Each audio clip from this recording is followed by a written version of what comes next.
Sveiki, Zigmār! Prieks jūs redzēt. Jā, man arī. Pirms mēs sākam sarunu, mēs varētu kā mazliet iesildīties.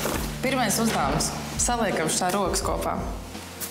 Aha, ziniet, ko man pastāstīja viens kungs, tā, ka šitā saliek rokas kopā, un ja šitas pirksts aiziet pirmais, tas ir bradātājs, bet ja aiziet tā kā jums, tas esot bradājamais.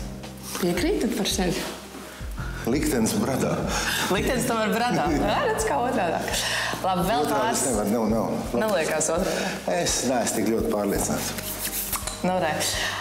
Man jautājums tāds, ja vienā dienā Rīgā notika 3 tādu lielu mērogu pasākumu, viens būtu ļoti pasaules slavena rock mūzikas grupa, un tad būtu ļoti nozīmīga operas trupa vai baleta trupa. Kuru pasākumu jūs noteikti nelaist garām? Aizbrauc uz laukiem. Tad viss trīs tik tādā. Okay. Ja Zigmārs būtu jāpaskaidro ar mūziku, tad kāda mūzika tā noteikti būtu? Es esmu tik dažāds. Gan. Es nevaru pateikt. Jā? Jā, nav. Nē, nav iespējams. Nav iespējams. Tādas mūzikas vēl nav? Nē, viņi ir viss no vienā gabalā vispār ir. Jā. Es domāju, ka lai tieši konkrēti kaut ko vienu izcelt, tā nav. Ko jūs darāt, kad jums ir ļoti garlaicīgi? Man nav garlaicīgi nekad. Mīlestība pāris vārdos. Uzticība, godīgums, pieķeršana. Ko jūs dzīvē darat biežāk, smējaties vai raudat?